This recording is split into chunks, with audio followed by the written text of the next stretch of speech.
Shifting our attention toward the ongoing election season across the world, the next country that is heading to the polls is the West African country of Senegal.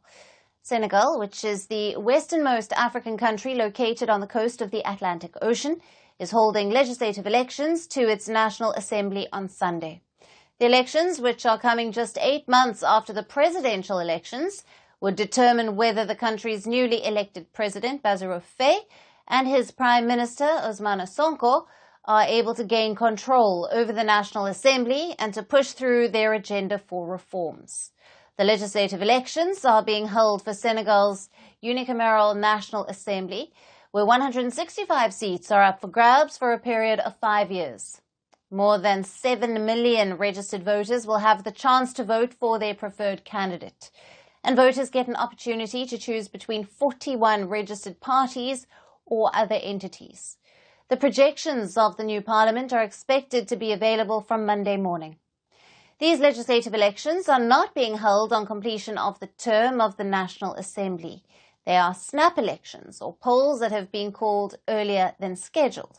Now, President Faye and Prime Minister Sonko swept to victory in March on a ticket of economic transformation, social justice, fighting corruption, and promising to diversify political and economic partnerships.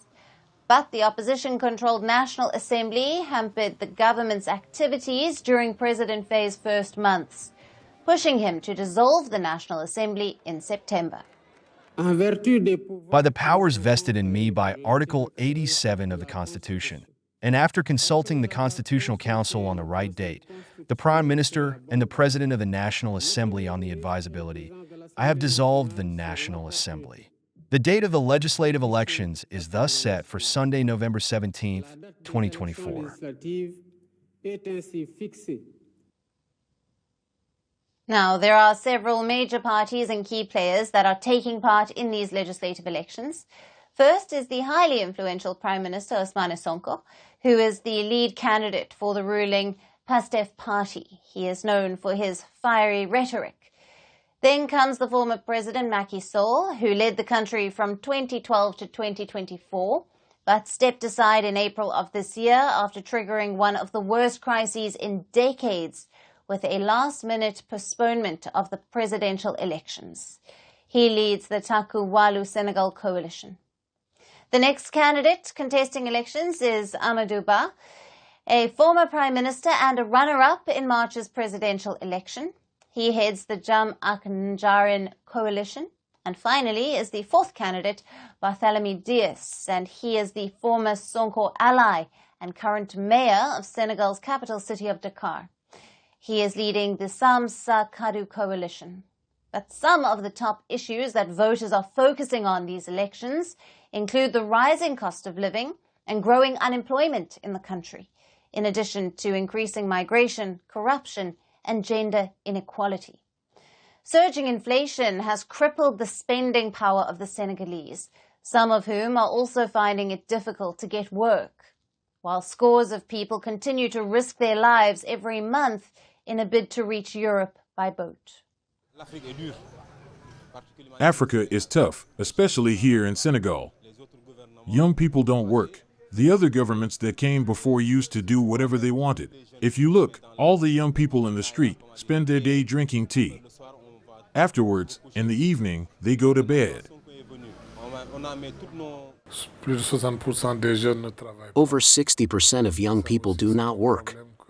That's another problem that needs to be solved. I know that the state can't do everything, but the state could still have supported these young people to prevent them from leaving to immigrate. However, campaigns for these snap elections have been marred by clashes between supporters of the governing Pastef party and the opposition backers. Now, the clashes have taken place in various cities, including the capital of Dakar, the northern city of St. Louis, and the central town of Kongful.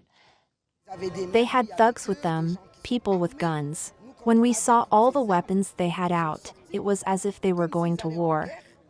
We can't accept that. I mean, the caravans are a time for joy and celebration. Prime Minister Sonko earlier this week also urged the supporters of his party to take revenge for the alleged violence against them during the campaign process for the elections. Now, reports suggest that the day after campaigning began, the Dakar headquarters of an opposition party was also attacked, with vehicles being targeted and windows being smashed. But it is not just the campaign violence that has been in the limelight across the West African country. Senegal has also suffered severe floods this year that have swept away livelihoods of a population largely dependent on agriculture. Several Senegalese people are expecting the government to support them and not abandon them post the elections. But who has the chances of winning these legislative elections? Now, political experts believe that Senegalese voters have historically confirmed their presidential choice during parliamentary elections. They note that the opposition is scattered, with several choices that the voters have to make. Senegalese people know how to vote. And in general, it is rare that they elect a president of the republic and strip him of the means which allows him to carry out his project. But with stakes getting high in the elections, fears have emerged of fresh violence and unrest after a period of calm. And only time will tell whether President Faye is able to win a majority in the National Assembly or not.